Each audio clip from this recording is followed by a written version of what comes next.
What's going on, everybody? I got the little dogs out. What you're about to see is the county judge executive Dan Mosley's speech he made when the water was out up in the Cloverfork. We are anticipating more problems, even though we're getting a lot of rain, but they do have solutions. One thing I did not like that he stated, which I think was a shot towards me, and that was something that a fireman said up there at the public meeting at the firehouse. He didn't think it should be reported on. Well, here's my view. I will not censor anyone's speech. If they got the guts to say how they feel towards the government, whether it be local or all the way up to Washington, D.C. level, they have the right to express their opinion. They have the right to have their voices heard. Now, that fireman felt like the community was in danger, or he wouldn't have said any damn thing. Now, whether or not he should have brought it to the community's attention, he felt like he should have, or he wouldn't have said something. Anyway, thank y'all for watching. If you would, like, comment, subscribe, share, tickle that little bell. And here is the County Judge Executive Dan Mosley's public address on the Cloverfork water situation.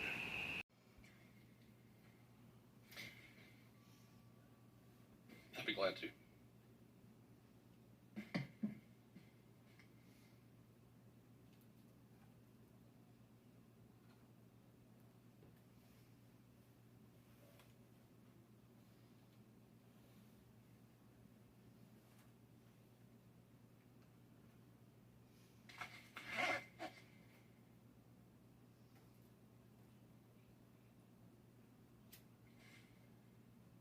Say good, RJ.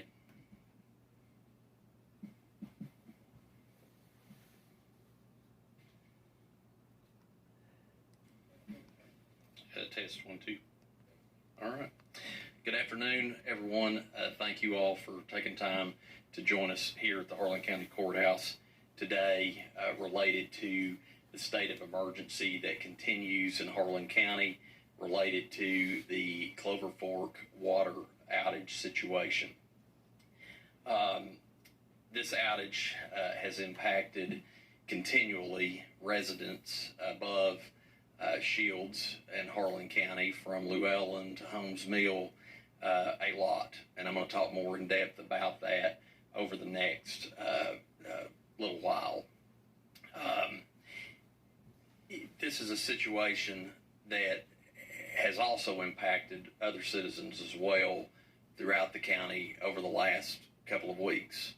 Fortunately, repairs have been made to the breaks that occurred that affected the communities of Wallens, Putney, Ross Point, Baxter, Bledsoe, and Big Laurel, and those folks have been restored with water as of the latest restoration being Saturday of this past weekend. However, the state of emergency related to the Cloverfork water outage continues and will continue for the foreseeable future. Before I get into where we are and where we are going, I want to explain the history of the system because I think there is a lot of confusion out there related to how the system is or was built years ago, specifically related to the Cloverfork area. The city of Everts had a water treatment plant that was constructed 30 to 35 years ago. That treatment plant at that time serviced about 1,100 customers within the city limits of Everts and also up in Verda and Jones Creek, as well as up through Everts on 215 going toward where now Black Mountain Elementary School is, as well as up to Shields, which is about several miles outside of the city of Everts. From 2003 to 2007, a detention center, a treatment center were both added to the city of Everts system. Both the Hope Center at Verda and the Harlan County Detention Center at Verda are on the Everts water system. Over time, an additional 600 customers were added to the city's source through Black Mountain Utility District. Black Mountain Utility District is a 100% distribution system countywide, meaning they do not treat any of their water that they sell any of us. For example, on Cloverfork, every BMUD customer, the water is billed through BMUD. BMUD services the lines if you're a customer in their footprint. However, the water originates from the city of Everts. Where I live in Baxter, I'm a BMUD customer. BMUD services my line on the county road that I live on, and I pay my bill to BMUD, but BMUD purchases the water from the city of Harlan to serve me. BMUD has 3,300 customers system-wide across Harlan County. As I said, the city of Everts was originally 1,100 customers. The additional 600 customers were added on from 2009 to about 2012 through a project that the Harlan Fiscal Court funded. It was a $2.6 million waterworks improvement project, which was approved by the Public Service Commission to provide water 9.4 miles up through a distribution pipeline for the areas that tanks serve at Llewellyn, what is referred to as the Mary Wynn tank, and then also the Holmes Mill tank. So the fiscal court at that time in 2009, I was not here, and I don't think Magistrate Moore was on the court at that point either. Is that right? No, right. The fiscal court borrowed the money to install this system so that there were a lot of people that had sunk wells, had no water at all, so that people could gain access to city water. There was a community-maintained water treatment plant at that point in time that I'm told that would treat about 50 gallons a minute, which is not a lot when you hear some numbers in a minute, that served about 30 to 40 houses in that area of Llewellyn up to Close Plant. But that was closed down as a result of the line extensions and the tanks that were constructed as part of the BMUD system.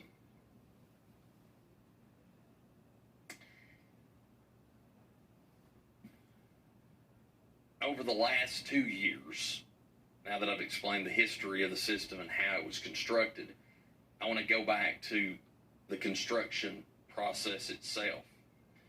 Because Everts had already had their system in place, which has tanks at Sal's Branch, Laurel Branch, and the Shields area, because those customers were added on at the end of the existing Everts system at Shields to take the water on to Llewellyn, Close Plant, and Holmes Mill, those customers are at a higher elevation than what we are at Everts, or what we even are here in Harlan. So the only way that the system could have been constructed was to rely on whatever water Everts could produce that would go through the system to get to Shields so that it could be piped on up to the customers that exist at Llewellyn, Close Plant, and Holmes Mill.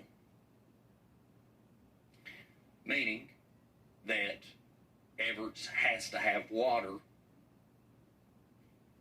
in their Sal's Branch tank to the tune of 45 feet to get it to Laurel Branch. It has to have a certain level in Laurel Branch to get it to Shields.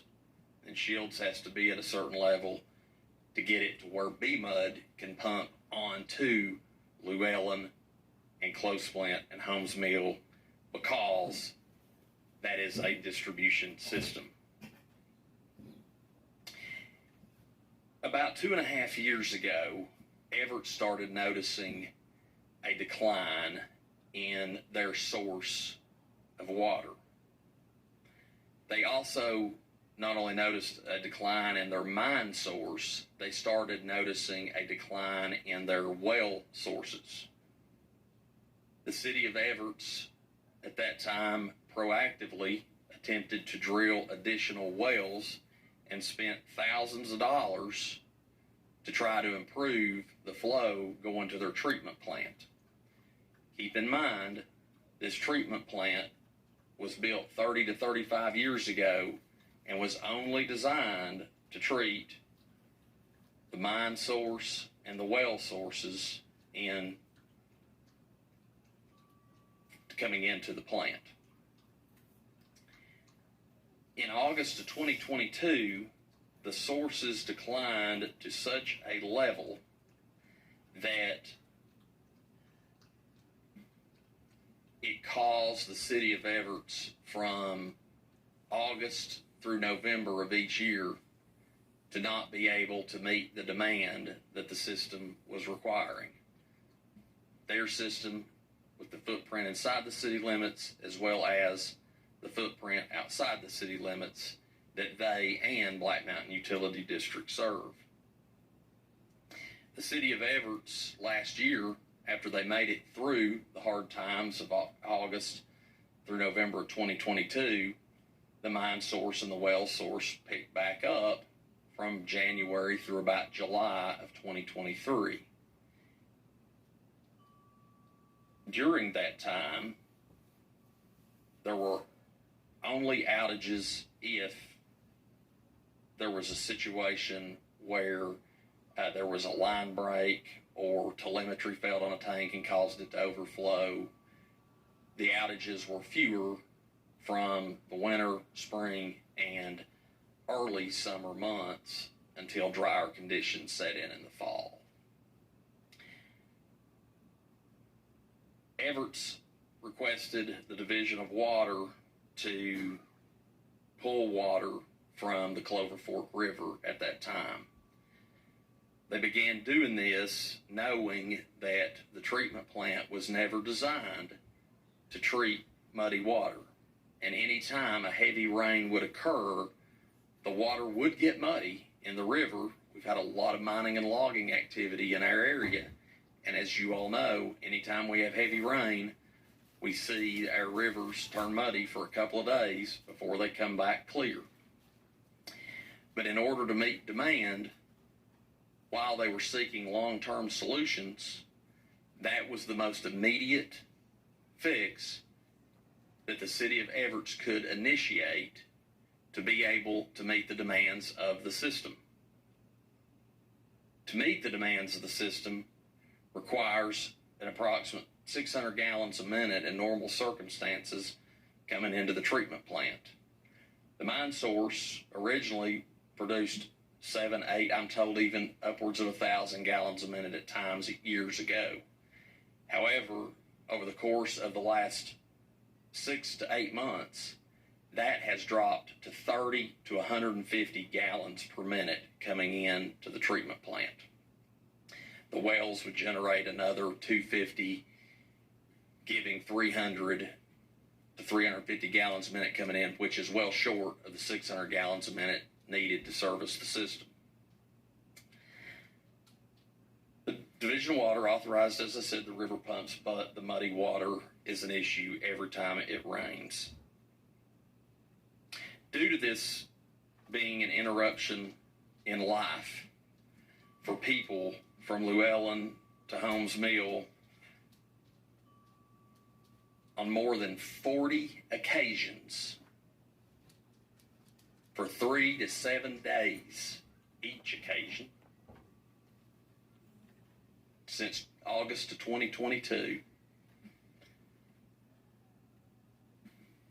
The city of Everett's mayor has declared 2 state of emergency declarations over the course of that time, and the county has declared 7 emergency declarations during that time, because in many of those occasions, some people would lose water for a brief moment, maybe a few hours to a day.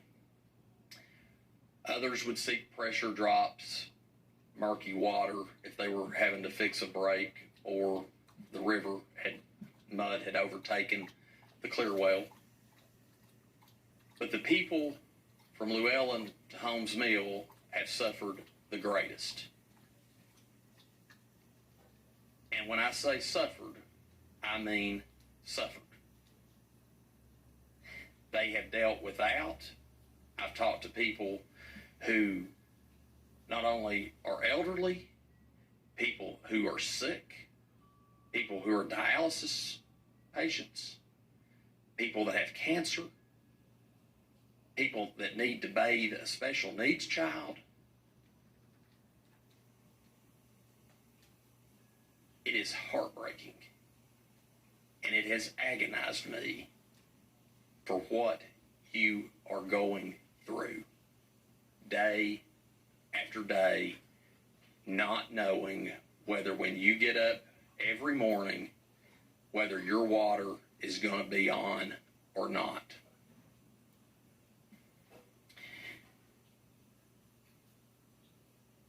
Most recently, in the last month,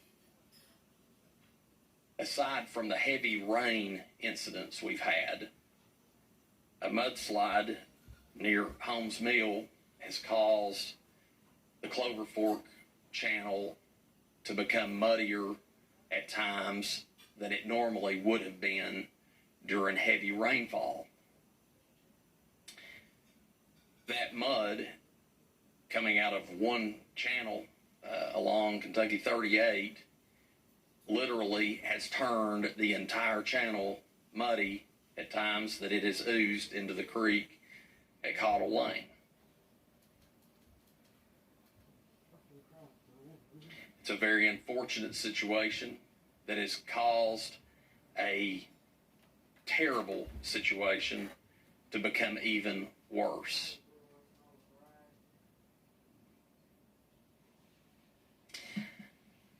That has complicated Everett's ability to be able to treat water, and it has caused not only Everett's to not be able to meet demand, you compound that with what we just saw 2 weeks ago with the sub-zero temperatures, and it has caused for a truly dire situation for the residents that are served by either the City of Everett's or Black Mountain Utility District. Another problem that has gotten worse is water loss inside the City of Everett's. Over the last year and a half, and I want to explain what water loss is, because I know that is something that if you're not familiar with the water systems, it is something that's difficult to comprehend. And I assure you, over the last year and a half, anyone that knows me knows that I'm not a water engineer or a water system operator or anything like that. But I've made a conscious effort to learn everything I can about not only the Everett system, but all the systems that serve Harlan County, whether it be Black Mountain Utility District, Kaywood Water District, the Tri-City area systems in Cumberland, Benham, and Lynch, because all of these folks obviously serve citizens that rely on these services. So water loss is when a city treats water. The water comes out of the river or from the wells or from the mine and goes through a treatment plant, and it goes out into the system to serve the customers. Water loss is calculated by the amount of water that is lost in the system before it ever gets to the meter at your home or your business. So as it travels to the tanks and goes out through the main lines to serve the citizens that are within the footprint of the system, water leaks out of areas in the system, pipes, main lines, what have you. Last year, Everett's had a water loss of approximately 30%, 25 to 30% that have been communicated to us on a variety of bases. That's not great, but that's not terrible. The Public Service Commission, which does not regulate city utilities, they only regulate water districts out in the county, such as Black Mountain and Kaywood, likes for water loss to be 15% or less. That is the threshold that they advise that they want to see. 4 weeks ago, it was communicated to me that the Everett's water loss had exceeded 55% to 60% in the system. When you already have issues with meeting demand, 55 to 60% water loss is just not going to get it done for the 1,700 customers on that system. As I said, that was 4 weeks ago. Undoubtedly, with what we experienced with the 2 winter storm events that occurred in the same week, 2 weeks ago this week, that situation has gotten worse with water loss. We had multiple days of 0 degree temperatures, two days in fact, of 0 degree temperatures and wind chills colder than that. And as we've all witnessed throughout the county, there was an array of outages. At one time, there was over 1,000 customers without water. Black Mountain Utility District had more than 20 meters bust at the meter sites of homes, actual just broken meters as a result of the frigid temps, and had a couple of mainline breaks that they had to address specifically across Pine Mountain, Bledsoe, and Big Laurel. System-wide, of their 3,300 customers, they had to shut off more than 300 residences that are still shut off today due to busted pipes and plumbing. I want to show, I know that people are not going to be able to see this video, but I can articulate it of what's going on here that was sent to me by Black Mountain Utility District. This is a home that they inspected where, as you can see, water is gushing out from under the home where plumbing has been fractured as a result of the sub-zero temperatures.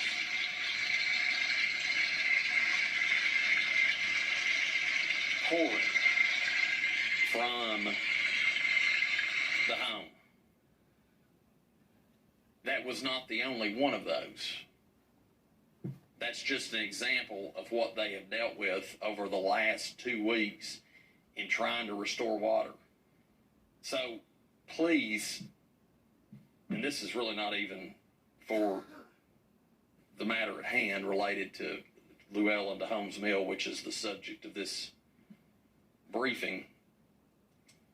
If you see your neighbor or you yourself have a plumbing issue like that, you have to shut off your system. Underneath your house, there's shut-off valves. If you don't know how to do that, contact a plumber If you can't get a hold of a plumber, call my office and we'll connect you with one. We have a list. That type of situation drains a system, a water system. When that many residential plumbing issues, as I said, more than 300 system-wide, that's why it took longer than it normally would have to have restored water to people. So please, if you see stuff like that going on, please, if it's your own situation, go cut it off under your house with a shutoff valve. If you don't have a shutoff valve, call the utility company and ask them to come and turn your meter off until you can get your plumbing issues resolved, because that type of situation only grows the amount of time that everyone is without water. As I mentioned, the water loss being a significant issue, and realizing that this was a situation that had become out of control very quickly, we requested the Division of Water and Kentucky Rural Water Association to come in on Tuesday of last week to provide assistance not only to Black Mountain Utility District, but to help the city of Everts as well. We suggested to the Division of Water, and before I go to that, I want to thank the Kentucky Rural Water Association for what they've done here over the last week. It was reported to me last night by one of their folks with the Rural Water Association. If I can get my phone to cooperate, I can tell you the exact numbers.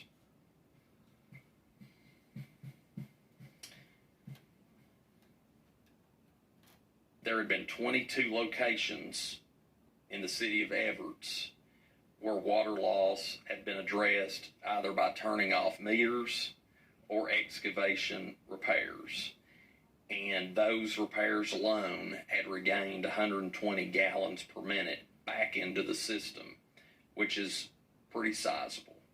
However, they reported that there is still another 120 to 150 gallons per minute to be found. Kentucky Rural Water sent another person yesterday to relieve the person that's been here Wednesday, and they are working on that with the city of Everts as we speak. I know Bill has been this morning on Jones's Creek, where there was a main line that they had found that had broken up there last night. So that is in the process of being repaired. And as I said, Kentucky Rural Water Association, I don't know where we would be in rural water supply, not only in Harlan County, but in neighboring counties. As you've seen, there's been problems a lot of places. Perry County, Buckhorn, Martin County, City of Albany. This is not exclusive to Harlan County. This is a problem with a lot of rural water places. There's a lot of problems out there with the rural water systems. We also suggested that the city of Everts consider relocating the pumps from the Cloverfork and move those to the Yoakum Creek. The Division of Water has conducted samples as of Friday last week to determine if that is a possibility, because the Yoakum Creek level, or the Yoakum Creek, which is just about 100 yards downstream from the water treatment plant, is much clearer than the Cloverfork. Much clearer. The test that was done on Friday showed that the Cloverfork was still at around 100 on the turbidity monitor. and the Yoakum Creek was at a 30. And this was after a heavy rain Thursday night into Friday. Well, you need to be about 20 to treat. So it was clear that Yoakum Creek was going to resume, clearer. It would become clearer much sooner than the Cloverfork would. Plus, the Cloverfork is dealing with a mudslide upstream that's worsening the problem. Yoakum Creek is not. That is being evaluated now by the Division of Water. As we said, water loss is being detected through the help of the Kentucky Rural Water Association, the City of Everett's personnel, and we have committed personnel from Harlan County to assist with repairs. Our county employees have no idea where City of Everett's water lines are. But with the assistance of City of Everett's personnel, our crews and the magistrate of the district have been out over the last 2 days assisting with repairing broken lines. We attempted to assist on Saturday, but were called off after we had our personnel there to assist city personnel. We have requested a osmosis purification system. It's called a ROPU. This is a mobile treatment plant that is operated by the Kentucky National Guard. As I said, we have requested that. That has not been approved at this point at the state level. However, we feel like that if we can implement this osmosis purification system, perhaps at the High Splint Lake, that it will provide the ability to inject water back into the lines and get it on up the river to the people at Llewellyn to Holmes Mill. We have requested a shower trailer to be placed on site at the Cloverfork Fire Department. That request has been made, and we're awaiting logistics on that. The issue that obviously you have with a shower trailer is trying to figure out how to keep the temporary water supply on to work the showers. So where there is no water within about 10 miles of the fire department right now to be able to tap into, we're having to navigate through what that looks like, because there is no water at the fire department other than what's being distributed in the way of gallons or bottles to be able to tap into. Water will continue to be distributed. I'm going to let our emergency management director talk about that in a moment. And as I said, the road department will continue to be helping with repairs and water distribution. I want to talk about real quickly some long-term. This is not, we have to get through this period of time. And I want the people to know that we are committed to helping them get through this. We've been there over the last 15 months in the way of distributing water every time there was an outage for more than 24 hours. That will continue. Because the outage has lasted longer than a week, typically 3 gallons per household is what is given. But because that has now reached its 8th day, that cap has been changed to 3 gallons per person per household. And folks at the distribution location is aware of that, and we have received an ample amount of water to be able to make that change now from the state, and we're appreciative of that. So the amount of water that will be now given to the citizens has increased. Long term, Everett's has an immediate need for telemetry at their tanks. Their telemetry system has failed, and it failed a year or so ago. Thankfully, Magistrate Moore and the rest of the fiscal court members approved my request to appropriate funds to replace the telemetry system in the city of Everett to assist the city with that cost of nearly $120,000. That funding was made available in July. The project has been bid and awarded by the city, and they are now awaiting the company that is in charge of the install to get that done. It's my understanding there has been a supply chain issue to some of the equipment, and that has delayed that being installed. However, the project was bid by the city and has been awarded. Long term, a water treatment plant is necessary. You've seen the water treatment plant in Everett. Not only have you seen it, you realize the issues that it's having treating water for you to use. It is a 30 to 35-year-old treatment plant that looks as if it is 100 years old.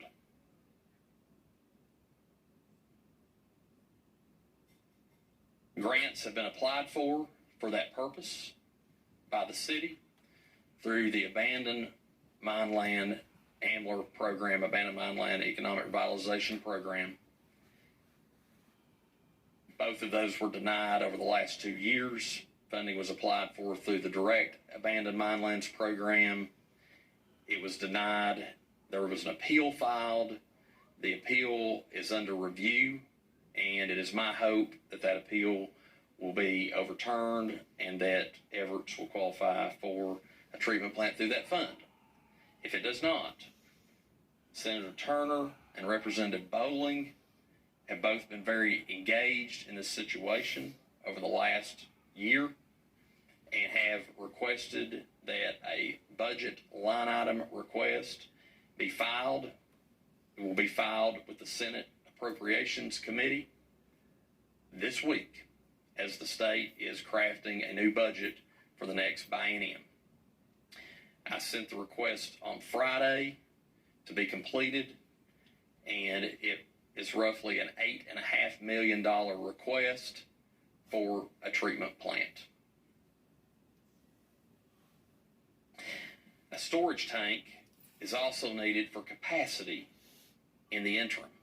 If a treatment plant was funded today, it would take 2 years or longer to get in place. That is the reality of the process. That is the reality of supply chain issues, permitting, red tape. It's just the world we live in. Nothing in construction is moving as fast as it needs to move. In the short term, a storage tank is needed inside the city to add capacity to the system. Right now, when Everett has to turn off those river pumps, they literally have about 6 to 8 hours of life. And that was before 60% water loss. That's less now. A storage tank will be needed so that when times are good and the river can be used in addition to the mine and the wells, they can build up a reserve to be able to meet demand. A 533,000 gallon storage tank has been applied for. The application was submitted. This Cumberland Valley Area Development District assisted the city of Everett in completing the application. It was filed on January 9th with the Department of Local Government. I've met with the Commissioner of the Department of Local Government multiple times and their Federal Grants Director and Chief of Staff. They're very aware of this situation and want to help the city of Everett and the BMUD customers that are impacted by this. It is my anticipation that this will be awarded soon.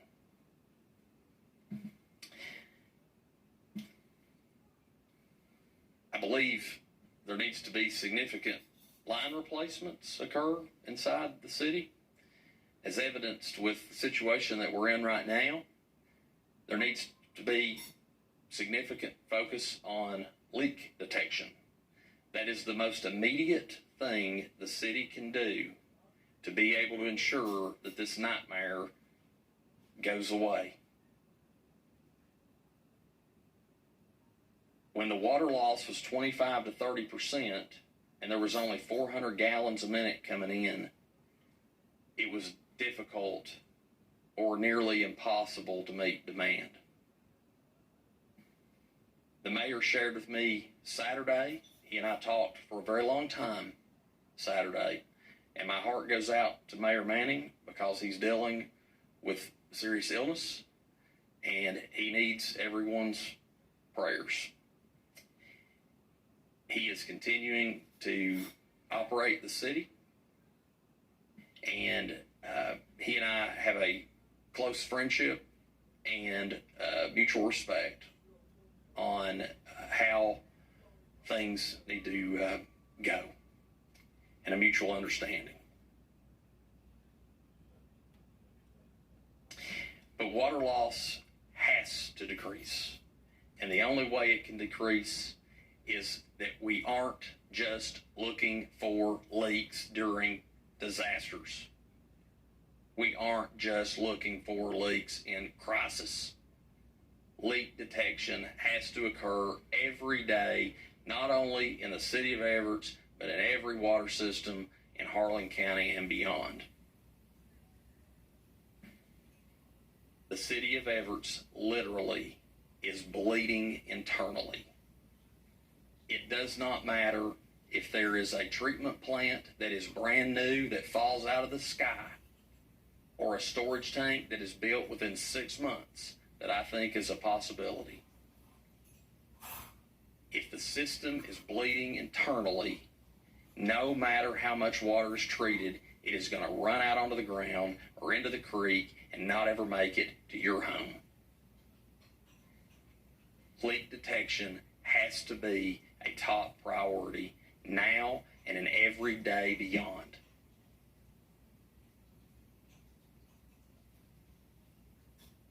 We've also started a feasibility study after an idea was tried over the spring to attempt to remove the community of Ages from the Everett source. The community of Ages and Brookside are BMUD customers, but the water is sourced from the city of Everett presently. What we attempted to do was to turn off Everett's and move Harlan, take the Harlan source up to Ages and Brookside to serve those customers.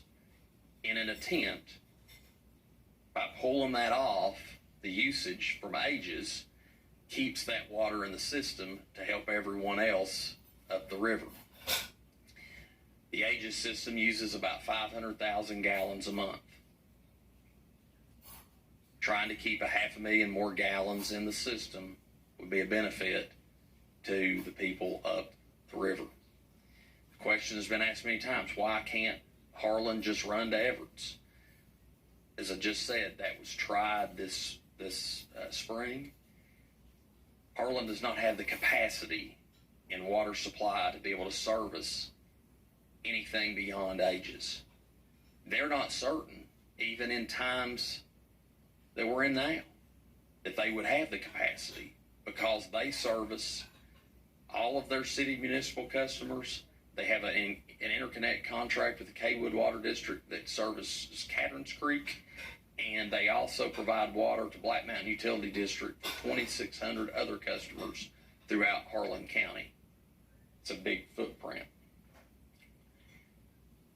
So the feasibility study to try to move Ages and potentially the Harlan County Detention Center off of the Everett system is underway.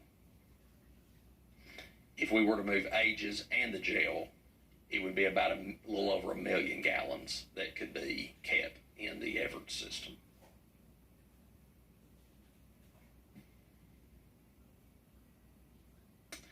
There are things that I think the City of Everett's Council must consider. I know they have authorized outside leak detection efforts. Kentucky Rural Water has been here, as I said, helping, but Kentucky Rural Water, as great as they are, they're stretched thin helping everybody. They'd authorized an outside firm to be contracted for leak detection. We've attempted to look for those firms too and haven't had success in finding one here in Kentucky. But the search continues. That's something that has to be a priority. If that can't be a priority, as bad as it has gotten, it is time to consider some drastic measures. There are outside management firms that operate water systems all across Kentucky, and some right here in eastern Kentucky. Alliance Utility Management Group, UMG. UMG manages the Pikeville system. Alliance is in, I believe, Martin County. UMG has assisted in Perry County. There are companies that are out there that acquire systems. They will buy systems. Corix is a Canadian company that's an investor-owned group. They operate the systems in Middlesboro and Bell County. When is the last time anyone has heard of an issue in Middlesboro or Bell County related to water? They know what they're doing, and they are a for-profit company, and they are regulated by the Public Service Commission. They can only make a 10% profit. And I was discussing this the other day with the manager of that system, and it appears that their rates are cheaper than any of our rates here. So that would not be adverse to ratepayers, despite what some may tell you. But I believe at this point, if we could all depend on reliable service, particularly the people that are adversely impacted from Llewellyn to Holmes Mill, we'd all gladly pay a little bit more to make sure that we have reliable, safe, clean drinking water to be able to do life.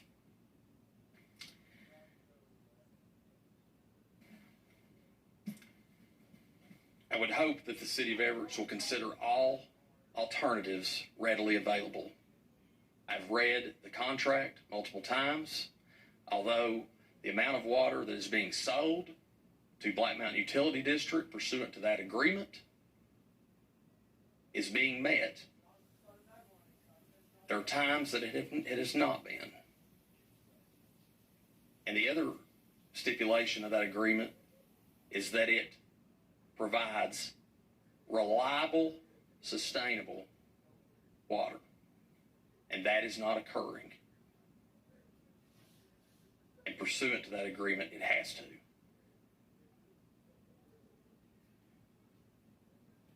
Outside agencies are becoming increasingly frustrated with this situation. And I know the mayor is well aware of those because he and I discussed a lot of that this weekend. And I trust that he will make decisions that will improve the city from an organizational perspective. If this does not improve, I will use every measure available to me at the fiscal court's approval to see that the citizens' nightmare ends. And I mean readily available pursuant to law. I also want to address public safety. There's been a claim made that fire service may be adversely impacted by this, which does nothing but create panic. Every fire truck is equipped to draft water from the river. Fiscal court has been gracious to allocate a lot of money, both in this administration, the Grisham administration, and the Belcher administration, the fire departments, to have trucks that have tankers that can have water in them. All fire departments have to do is, if there is a water outage in their area, is take the truck to a hydrant nearby and fill it up maybe 10 miles down the road, or to draft water from the river. Do not be frightened that your house may burn because of this outage. If it does, and there's nobody there to protect you from harm, it's not because of this water outage. I do not appreciate that being communicated, because all that does is create panic. The tankers are full. Mutual aid agreements are in place with other fire departments countywide. They can be on the way to assist. Do not use an excuse like that in a time of crisis.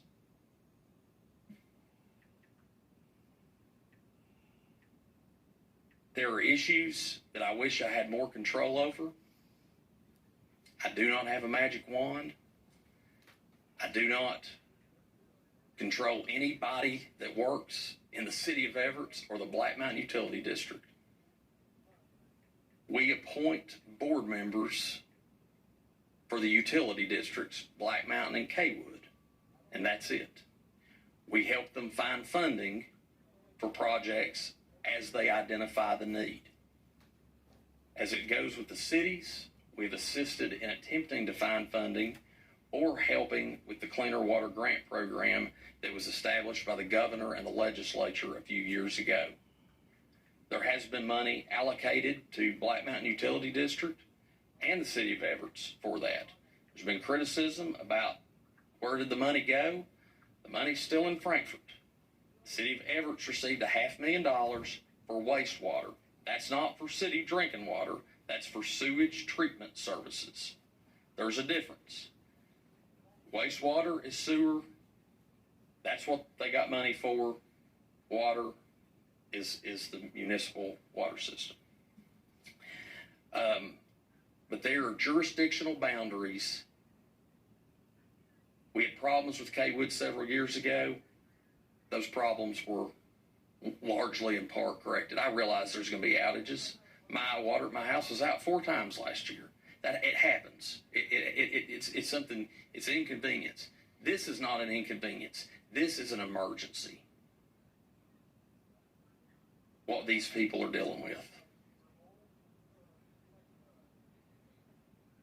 But there are jurisdictional boundaries that prohibit the level of involvement that we can have from the county level. If Magistrate Moore and I could solve this immediately, we would.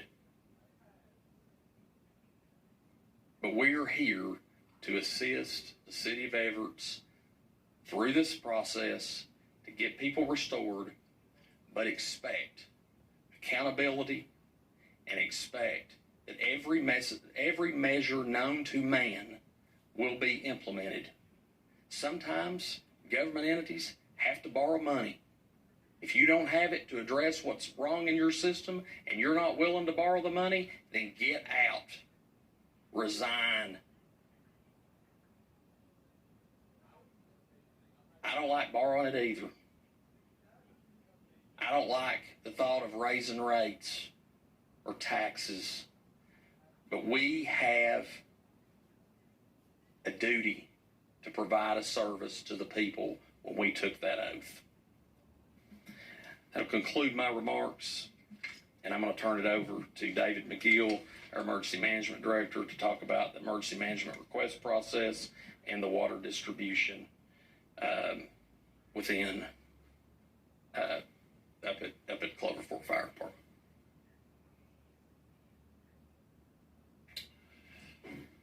As Judge Mosley said, I'm going to talk to you about the water distribution. We have 3 locations within Cloverfork that we are giving out water currently. That is at the Cloverfork Fire Department. That will be taking place from 10 a.m. to 6 p.m. daily. The Everett's Fire Department from 10 a.m. to 6 p.m. daily.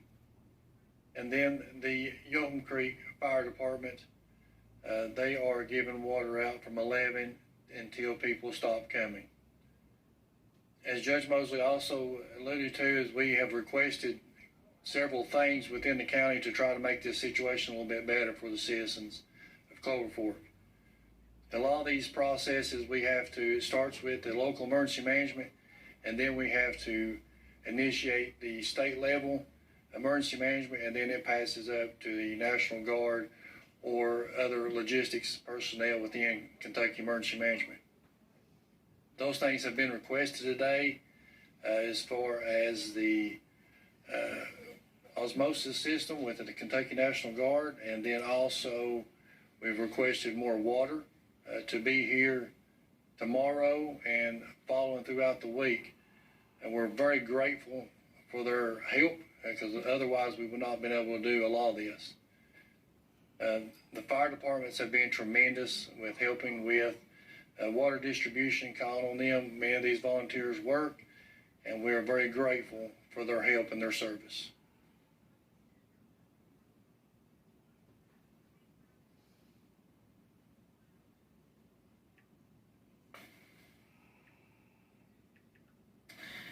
I want to thank David McGill and Clayton Carroll, our Emergency Management Director and Deputy Emergency Management Director, who have literally worked around the clock, and I'm talking 7 days a week, on the situation, not only with this particular crisis, but with the winter storms that we just had within the last 2 weeks. They have been exemplary, and I don't know what we would do without what they've been doing here to help the people. I'd also like to thank the road department that has been available at every moment we've asked them to go out to assist, whether that be with trying to help get water delivered to people or helping fix leaks and breaks.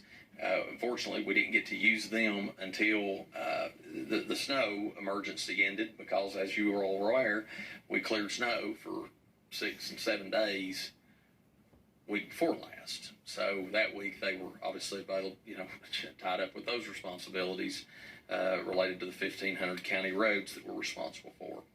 And I'd like to thank Magistrate Moore, because he has been right there with folks, not only with helping give water, but down in the ditches with water department personnel alongside our road department, ensuring that anything he can do to help is done. Thank you. I'll now open it up for questions from the media members that are here. Okay.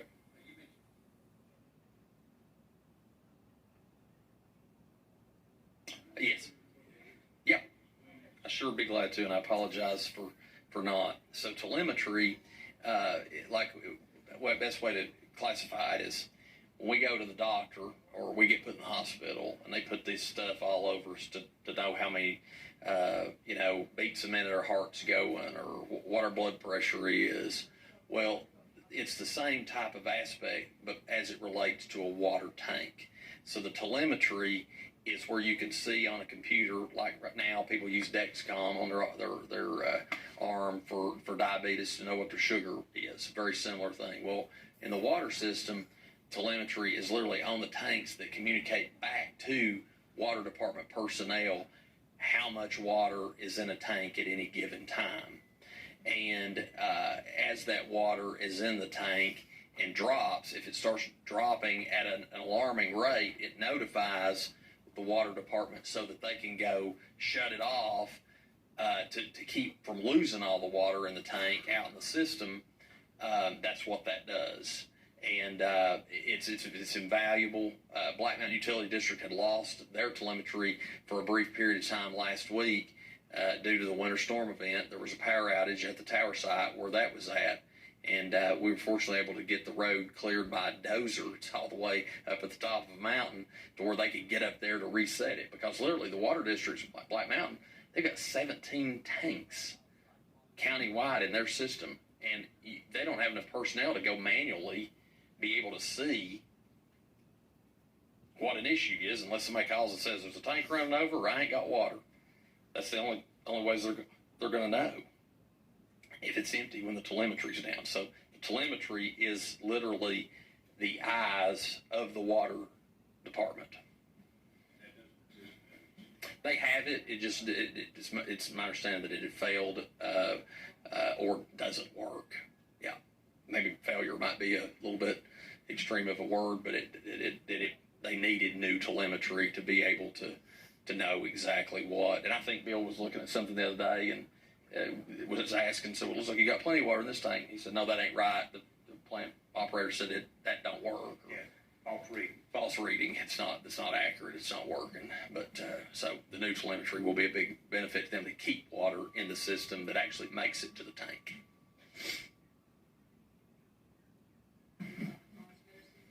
Yep. Mm-hmm. Yep. It is.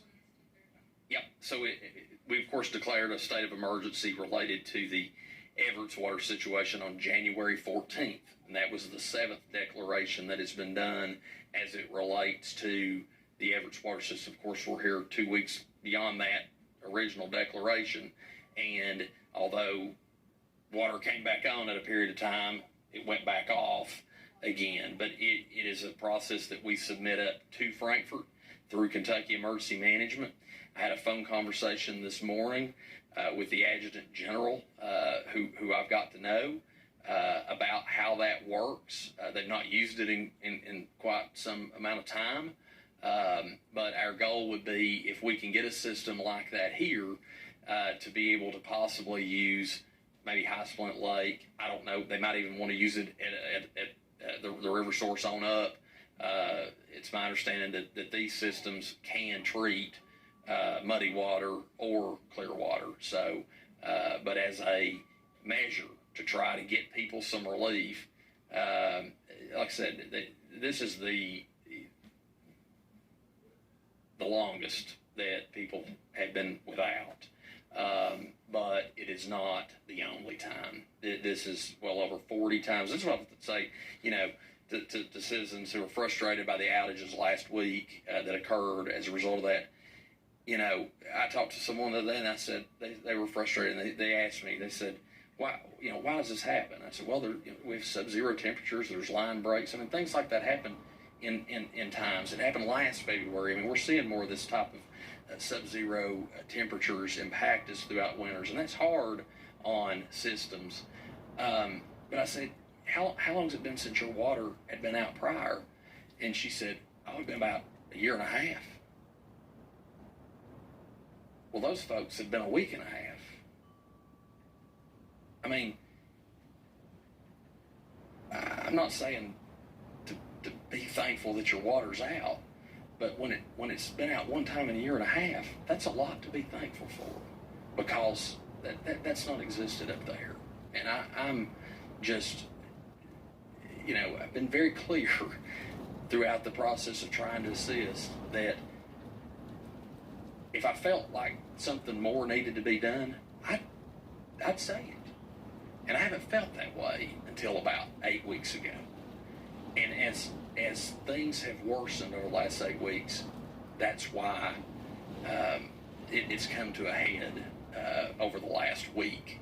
And but we have been working diligently to get the attention. The water plant operator wrote a wonderful letter that was sent to state officials about the situation that exists with the treatment plant. That was well articulated, and one that I know has had an impact. And it has to continue. And what's sad, though, is that now we've reached this brink, and people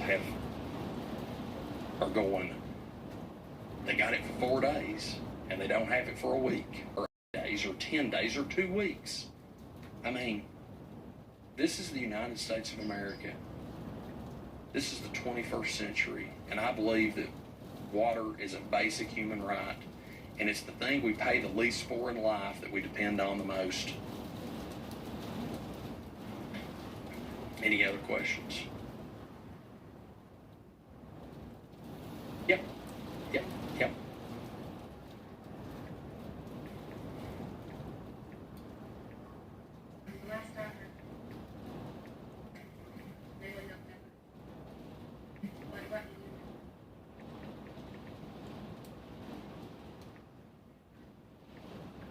Yeah, I think, I tell people all the time, whether it's a water issue or you're mad about the county didn't get funded for a road project or the county didn't get funded for this, anyone should let their state representative, state senator, and even governor know about the situation. I know the governor's office is aware. Of course, we've had 7 emergency declarations. The governor's made aware of any time a community is under a state of emergency. The governor is the 7th declaration that I've done.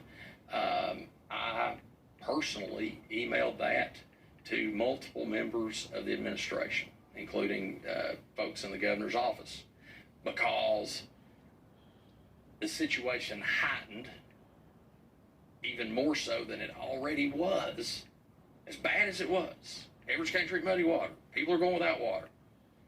They can't meet the demand. Now we have this mudslide that is oozing into the creek that I shared pictures with you of, that we have compounded the situation of not being able to treat water. Secondly, winter's here. Everybody always has more problems around winter.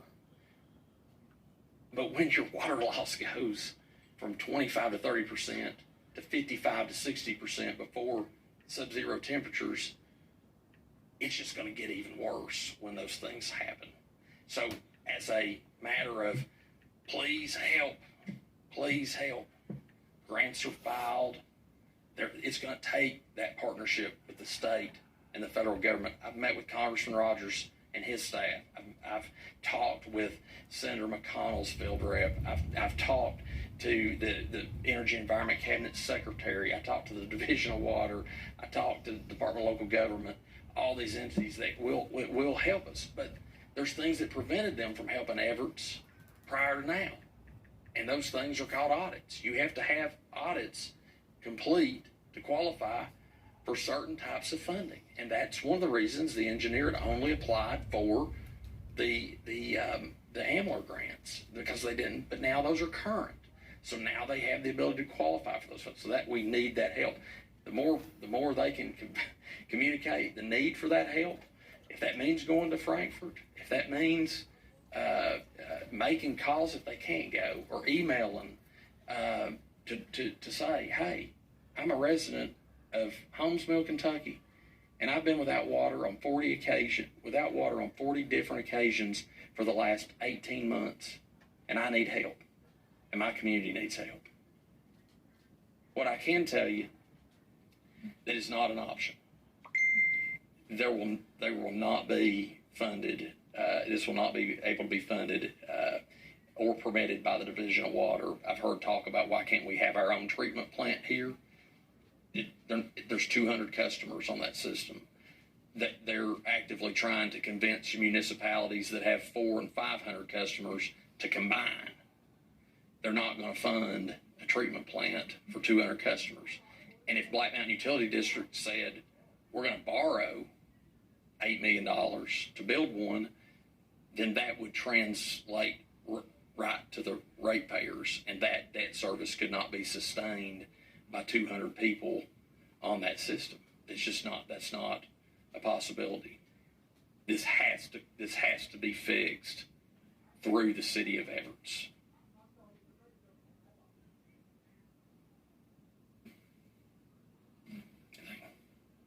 You got anything? Sean?